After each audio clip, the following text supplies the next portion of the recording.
I kind of wanted to bring that as a little gift. I want to get that blown up my wall even bigger, man. That's a moment right there. Man, it just, I just feel like that embodies our relationship. It does.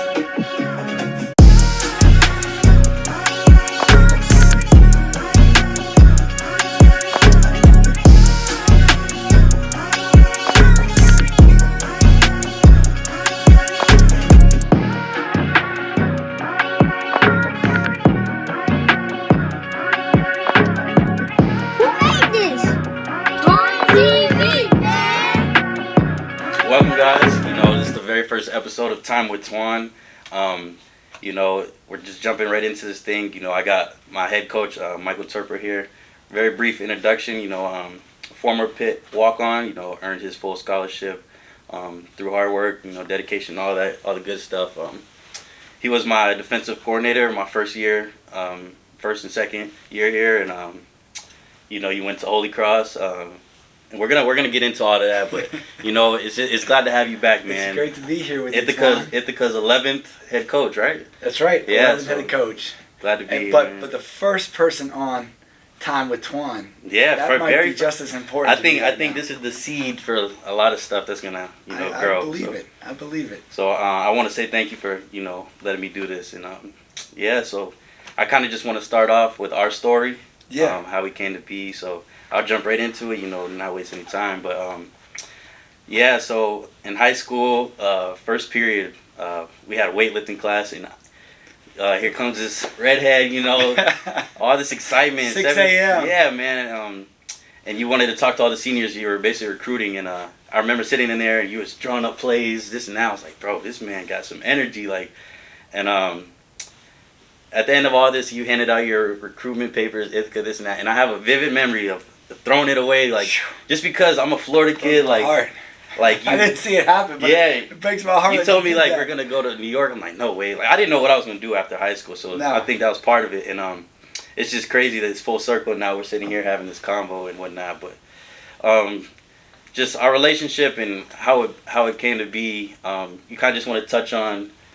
How we got to this point. So that's it. So we go down. I fly down to Florida late in the recruiting process. Yeah. Coach Twan to remind me, there's got to be some guys down in Florida that are still looking for a home. And, we go down there. I go down there, and I went over to Naples, went to a few schools. We had a great kid, a great player on the team, currently from Naples, Aaron Francis. Yeah. And I was trying to look for that next guy that was going to be a difference maker for us. So I got a chance to meet you, Coach D. I'll never forget it. I texted him the night before. He said, come early. We'll meet all of our guys. And he said some really nice things about you and your work ethic and your leadership and kind of who you were as a person. And I was excited to kind of get to know that a little bit. And then, sitting in that room with all you, I didn't know if I could get one of you guys to get interested in Ithaca, I felt like I had done my job. There was about 6 of you in that room. Yeah, it was. And, just connecting with you afterwards, and I think that was the key is the consistency. And that's the thing. I was like,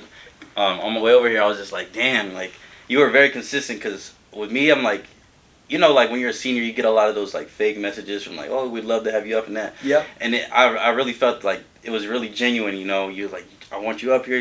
Just take a flight, give me a chance. You know what I mean? And pack your winter coat. And I did that. Snow boots. And, I got here and it's snowing. I'm like, dang, this is really nice. Even as a kid from Florida, I was like, okay, I'll give it a try. And when I got here, the atmosphere was here. It was very genuine. I felt like I was at home. And I remember I committed the day before I left, and I was just like, it felt right. You know what I mean? Yeah. It didn't feel forced. So it felt really good with you here. I remember very vividly just your visit feeling just natural. And I was, anytime you get a guy from Florida coming up to New York in the middle of a snowstorm, you're going to be a little bit anxious about it as a coach. But you took it in stride, and that's how I knew that you would be a great fit here, because you're able to adapt to different environments. Yeah, for sure. For you to say to me, I want to do something different. I remember you sitting in my office over there saying, I'm not afraid to leave home. I know I'm going to leave my 4 brothers and my mom, and exactly. that's going to be a tough part for me, but I'm ready to blaze my own trail and kind of do something different than all my friends. Yeah, so fast forward, freshman year, I remember I broke my wrist, and you were by my side in the hospital. In the JV game, man, against Cortland on a post pattern. You go to try and make a play. Yeah, and I fell down on it. Laying right on it. Fast forward there, sophomore year, I started to make my splash in football. I think I had a pretty good year, like first team, whatever, right? Mm-hmm. And then spring comes around, and I think it was maybe towards the end of spring, and we're all sitting there, we're huddled up, and Coach Twan. Just a regular workout, right? Man, it was like he broke the news that Coach Toerper was, taking another job, and man, it hurt a lot of people, And I remember sitting there, I let the whole team talk to you first, and it was just us two on the field at the end, and we both just broke out crying to each other, man. Because, like, you were somebody I was able to go to when I had hard times, I didn't have much of a father figure, I love the man and whatnot, but you were the person, I remember I called you one time about girl problems, you know what I mean? And this is like a very genuine, like, thing. I'm going to be open on this on my show and whatnot, but I remember I called you one night, you was like, man, I could pick you up, this, and I was just like, nah, I just want someone to talk to, and when you left, man, I was like, damn, like, a part of me was like, damn, who am I going to have that with? But transitioning, how did your time at Holy Cross, like, what did you take away in terms of growing as a man, as a coach in your 2 years? It was 2 years there, right? 2 years. Yeah. Yeah, 2 years, and kind of a little bit of a different 2 years with COVID in between. Yeah, there, exactly. Just back to that night, real quick. That was one of the toughest nights of my life. Yeah, sure. I went home, and I mean, it wasn't, we certainly shared the last embrace, but there's a lot of guys that, we had a lot of background with, and a lot of relationships with, and there's a lot of hugs and emotions going through all that, and it was tough. I went home to Lee, and I told her that, I think I might have made a mistake and all of that, but no, just having the opportunity to go to Holy Cross and learn for those 2 years was really impactful for me, because I got to expose myself to a championship level program and coaches and players that really I took so much from as far as their leadership, their ability to put players in great situations to be successful, kind of the day-to-day operations of who Bob Chesney is, learning from him and watching him take this program and to another level, right, to just back-to-back conference championships. And I was there for the third one, second and third one, so back-to-back. And for me, it was just a great learning experience. But life definitely sped up too. COVID, all kinds of adversity in that range, and then all. So COVID aside, I know we could talk about COVID. It affected everybody. Right. In terms of it was COVID, right? Mm-hmm. But the birth of your son, being away here, because Lee was still here in Cornell, right? Yes, she was still here. So talk about that, being away from her, and then the birth of your son. And well, that was tough, but I will say this: I went over there. She was going to stay in Ithaca, finish up our lease, and I came back 2 months later because COVID happened, and so we came back, and I got to spend all the time up through our wedding here. We got married in July, and then we moved together out to Massachusetts. But going through those landmarks in life, getting married and having the birth of our first child. I forgot about the marriage. Yeah, right. So it was a lot happened in 2 years, but I'm exactly who I was before in a lot of ways, but also I've grown a lot in those 2 years, and I think I'm bringing a different type of leadership, and also just from a personal standpoint, a lot of growth and maturity has happened over the last 2 years for me. I love to hear it. The other thing I wanted to ask you is, like when you came back, it was like you never left. You know what I mean? And I kind of want to ask you how, just as a person, like who you are, how you were able to. We talked here and there. I remember we talked like week 1 after the first game of the past season, but we didn't. You could call me if you needed something. I could call you. But right.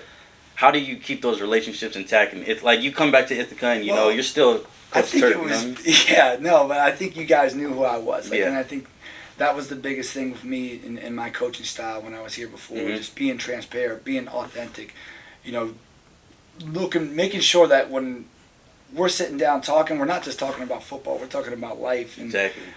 That's how those relationships are formed, and they are able to stay tight even if you're not talking to each other every single week. Yeah, exactly. Right? And so when I came back, I think you guys knew what you were getting with me.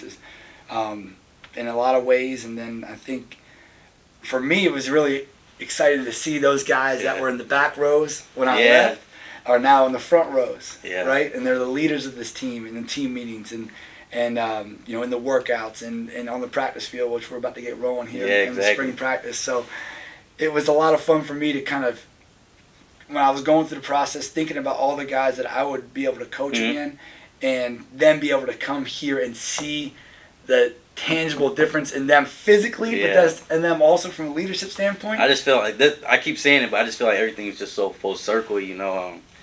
And I think that video sums it up. When you walk into the room, like, can you? I'm gonna include it in the video so you guys know what I'm talking about, but.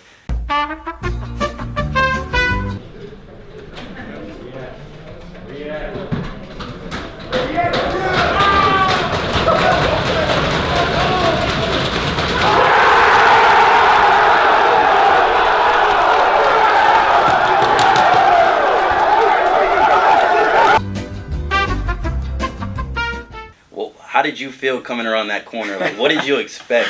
No, I knew you guys were going to be pretty excited, and the reaction was going to be loud. Yeah. And I didn't know to what extent, but as soon as I turned the corner, and shoot, I don't know if you guys knew it was going to be me, knew it wasn't going to be me, but it was like we got an interception to win the national championship. Yeah, that type of reaction. That's really what it felt like. You know, but that's who you guys are. Like I've said it before. I think that just showed what type of people you are. You know, as far as just being enthusiastic about the team, about bringing everybody together, and just fired up to take that next step forward together. And I think that's what.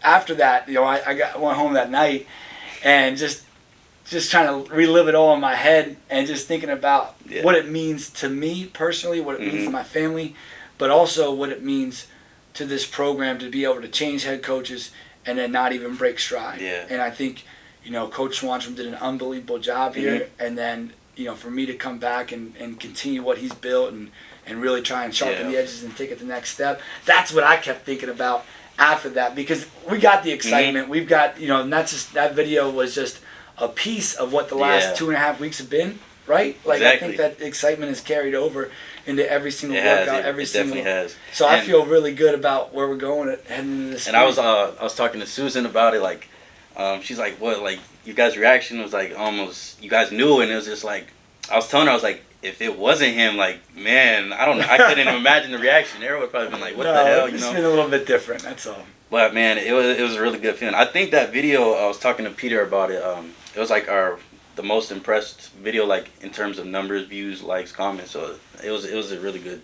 I can watch that video and feel like I could relive the moment. You know what I mean? Yeah. So. But that's why I want the way that you guys reacted there. I want to feel that every play during the game, every day, everything that we do football related. That type of energy should be radiating. Maybe not as much physical contact on the coach, but you know that type of energy's got to be radiating through this program and everything that we do. And when we go out there and play games, the other team has to feel that. They have to feel that we are relentless competitors, and we're going to have energy like that, no matter what that scoreboard says, and no matter what situation that we're in. Yeah. So just getting into.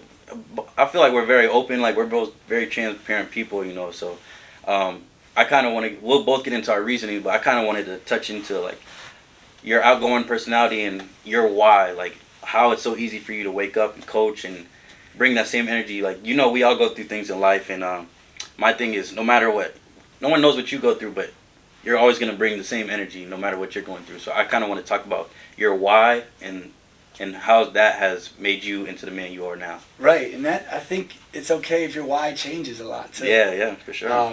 You know, initially, my why was I coaching, right? I was coaching to go to the highest level. I was coaching to be, you know, the next Dabo Sweeney or whatever you want. You know, I was trying to chase a logo on my jersey or on my pullover, and really, it was more about, it was because coaching was the next best thing, the playing, right?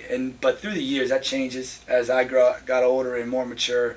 You know, just being able to have an impact on 18 to 22-year-olds, I think is really exciting to me on a day-to-day basis. But my family is a big part of my why too. Yeah, exactly. You know, my father was my coach in football and baseball growing up in the youth sports, and he had, he had 4 rules every year.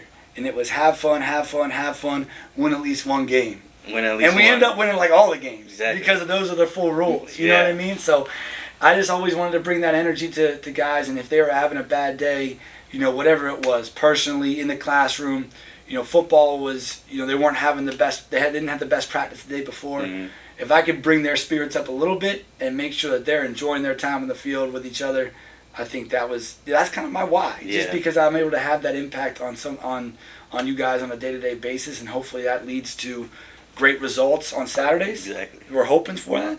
But also great results for you when you graduate mm-hmm. and can go on out into life and take that same just enthusiastic, just focused mentality to everything you do. So I don't know if that answers your question, but it kind of, and like for me, kind of a little bit of everything. And now having a son, I want to do that. Exactly. I want to show him the same way that my father showed me how to be around other athletes and other players, and just being able to build people up like that is important for me to show him. I mean, I feel like we have a lot of the same reasons. Like for me, I feel like I was very self-centered. Kind of like my freshman, sophomore year, I was just kind of more about me. Like I just wanted to do what I wanted to do, and whatever came with it. But as I became more of a leader on this team, and I feel like a big reason was I got closer with God, a lot closer with God this year and the past years. But my why, it's like bigger than me. Like it's for my family, it's for everybody I play for. Like it's so much bigger than me.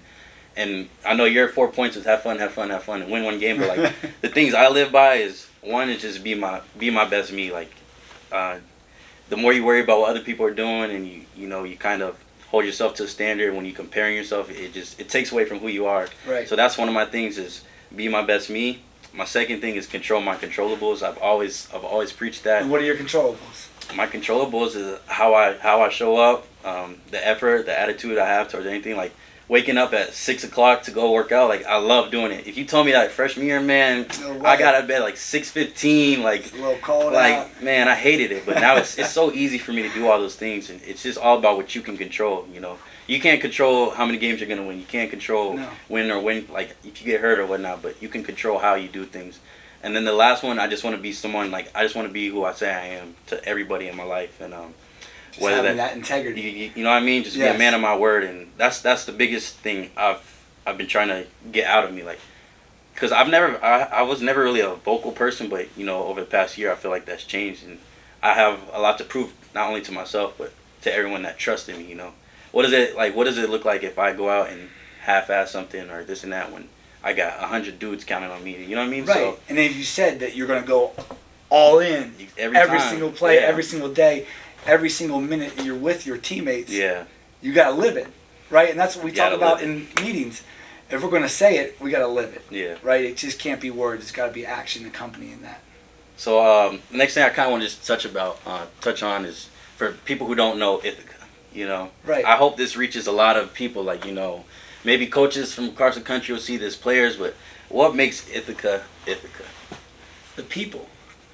It starts with the people. Anywhere you go, I think it always starts with the people that surround an environment. Yeah. Right? And for us, it's not just it's the people on this team. Mm-hmm. It's the coaches within this program. It's the administration that supports us. Exactly. But then there's also other people that touch this program that aren't out there on the practice field every single day. When you talk about alumni who are ravenously passionate about this place, you talk about the professors on campus who are open to meet with you at any time, right? Mm-hmm. Not only having 18 students per class, you kind of have that interpersonal relationship. Exactly. It's the students who come out and support us, right? This is a school where athletics matters. You can tell that by the way. Like the women's basketball games, man. Like it was crazy. The way those games are attended, but also the way that those other teams are working out here, right? They push you guys to be the best you can be because hey, look, we just saw the women's basketball team make an NCAA run. We better not let the next sport down. And we kind of set the tone as a football program. But going beyond that, the people here and the people that are associated with Ithaca that has come before you guys, it's just a unique brand of people that are super passionate about this place but want to help. And I think that's something that it's not always the case at every school. The people that came before you want to help you. Just like I know when you graduate, the next Ant Robinson, you're going to want to take him under your wing and try and take him to that next level of their life. And I think that's like you touched on everything. If like I wasn't a player, I would say everything you would say. But from a player's perspective, I think it's just a brotherhood. Like I can't put into words like what everybody on this team means to me, and vice versa. I just think you can come here as a freshman and you feel like you've been here for years, and I think that's the most important thing when no matter who you are, where you come from, it's just a brotherhood. And I can't put it into words, but it truly is something special. It's hard to describe. And I sat in this office my first 2 weeks in the job, and it was really important to me that I met with all 105 players of the team. And those guys that I didn't know, right? Exactly. Those guys that came through here the last 2 years, I sat down with them and asked them, is this place living up to your expectations? What do you think of Ithaca and your experience? And 95% of them, the first thing that they said was how the upperclassmen made them feel when they arrived on campus. And I feel like that stems down from when I was a freshman. Like we had I was just speaking like DBs, like Peanut, the Aaron, Kish, and Tyler, all of them, and the way they treated us. So now we're in a position like, okay, we've been treated this way. We'd be doing them a disservice not to give them the same treatment. You know what I mean? No doubt. And I think as a young athlete coming in, the first two things you got to do is listen and learn. Yeah. You got to be humble. You got to listen. You got to learn. But it doesn't mean that you can't have relationships with those upperclassmen and feel like you're just like a little bit. You don't have to feel. Yeah, you know what I mean. And I still talk to them. Anxious and nervous in their presence because these are guys. Yeah, you gotta respect them because they've come before you and they know how to get things done around here. Yeah. But it doesn't mean that you guys can't have that teammate bond right out of the gate, just like anybody else in this team. Yeah. So last thing football related, kind of the vision for the program. I know we've talked about it, so I can kind of answer it. Maybe you can just piggyback off of it. But I feel like the whole team kind of aligns with what you've been preaching. Is you want this place to be like you want to have the most fun no matter what level of football you play. And right, it needs to be the best place in the country to play college football, and that sounds crazy, talking about a Division III school, but I think it's possible. It definitely is, and I feel it. I really feel it coming into fruition, and just the way we approach everything. It's just it's something special, man. And what I plan to do, with the Twan TV thing, is kind of give an insight. Obviously, I'm a collegiate athlete. There's some things I can't talk on, and we all got to protect our name. But I generally want to be able to, vlog going to a game, and that. Like I'm thinking so far ahead, but I just want to take this Twan TV. I kind of want to give an insight to the program and what makes it really special. So I can't wait to see what the future holds. No doubt. I can't wait to see what tomorrow holds. Right. We got 2 workouts tomorrow. I mean, what are we at? We already talked for 22 minutes. Hasn't it felt like that? It hasn't felt like 2 minutes. Well, so this is what I kind of want to do with these interviews. All right. Some rapid fire. Let's go. Hit me. Rapid fire favorites. So we're just gonna bang them out, and first thing that comes to mind. First thing that comes to mind. So today's topic is rapid fire favorites. So I'm just gonna name a few things. All right. I got no idea what you're gonna tell me. No idea. Ready? All right. Let's go. Ice cream flavor. All right. Best ice cream. Mm-hmm. Listen, I'm gonna take vanilla ice cream. I'm gonna put as much peanut butter as I can. Peanut butter. On top of it after I melt the peanut butter, and I'm gonna get after it. That's it. All right. Animal. I would say my favorite animal. Rapid. Probably like a dolphin, man. I think those animals are amazing. Show some Miami love, Yeah, that's right. Favorite sports team. Favorite sports team? Baltimore Ravens, Baltimore Orioles. I'm a big Lamar Jackson fan Anything myself. Baltimore. Pizza? Ooh, I like Franco's Pizza down here with sausage and peppers. Okay, sausage and peppers. Your favorite number? Favorite number? I wore 36 in college, but I'm going to tell you my high school basketball number was 24, and I was a Kobe fan, so gotta be a Kobe. Gotta go with 24. Favorite all-time athlete? Favorite all-time athlete? Michael Jordan. Color? Mm-hmm. Bomber blue. Okay. Artist, rapper, musician, like any. Artist, rapper, musician. Mm-hmm. All right, so I grew up in the 90s, so the Notorious B.I.G. was really big for me. He was like kind of the first rapper that I really followed and got into a little bit, and unfortunately he died. But I got an eclectic taste in music. All right. So we're talking the same time I was listening to Notorious B.I.G., I put in another cassette and it had the Red Hot Chili Peppers on it. Okay. So we listened to a little diversity, bit of alternative, a little bit of hip hop. All right, and I'm gonna follow that up with your favorite song. Okay, not favorite, but favorite song. Going out into a game, what's that one song that's gonna make you like you'll run through a wall with this song on, or you just feel like you can do anything? I would listen to it. We would come off the bus right when we pull up to Heinz Field, and I would always put on. We had those the iPad minis. And, not the iPods. Yeah, it was an iPod, not an iPod.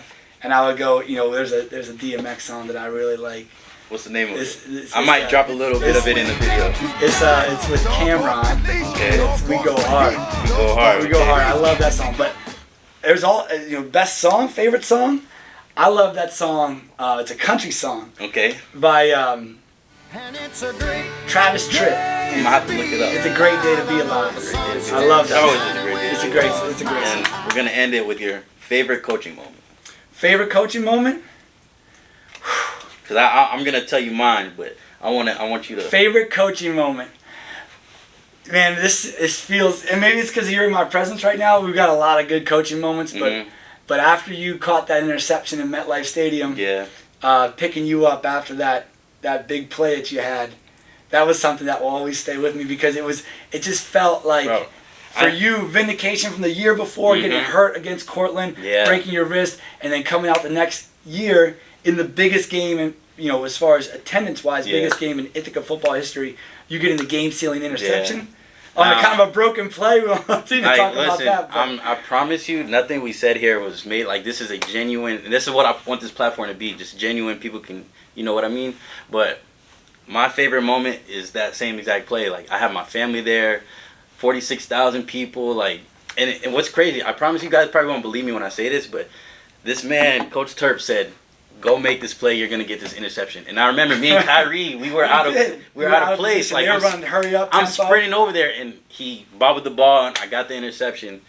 But we did talk about that. You literally said you're gonna get this interception, and everyone says, "Oh, you're gonna do this," but it happened, and I was like, man, just that feeling of the game was over, and so I kind of wanted to. I brought a little something. I told you your office needed a little something. So we do need a little something. I'll show you the camera first, and I promise you, I can't make this up. Wow, no way! You literally said no this way. Moment. So I kind of wanted to bring that as a little gift. I want to get that blown up my wall even bigger, man. That's a moment right there. Man, it just, I just feel like that embodies our relationship. It does. And when he signed, I'll put the screenshot into the chat. But when he was announced head coach, I sent you that photo and I said, let's chase it. Let's chase that feeling again.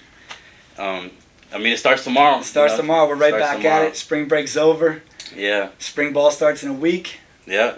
It's gonna be a hell of a journey. It is, man. I just feel like it's all full circle, and I want to thank you again for having me. For letting us. Yeah. This is great. Twan TV, episode number 1. Yes. I showed you the sound tag. Twan TV. Yeah. Let's go. Hey, can you say that for the camera? Twan TV. No, go Twan TV, man. Twan TV, man. Yes, sir. All right, Twan. All right, man. I appreciate this. Thank I really you. did. Thanks for your time. Oh, that was that's as real as it gets. That's a hard one to top right there. I think the first episode. The picture thing is crazy. That was crazy. That's crazy. This makes my day right here. I didn't make it up. I wasn't like. That's crazy. Man, I think that video might do some numbers. Yeah. Hopefully.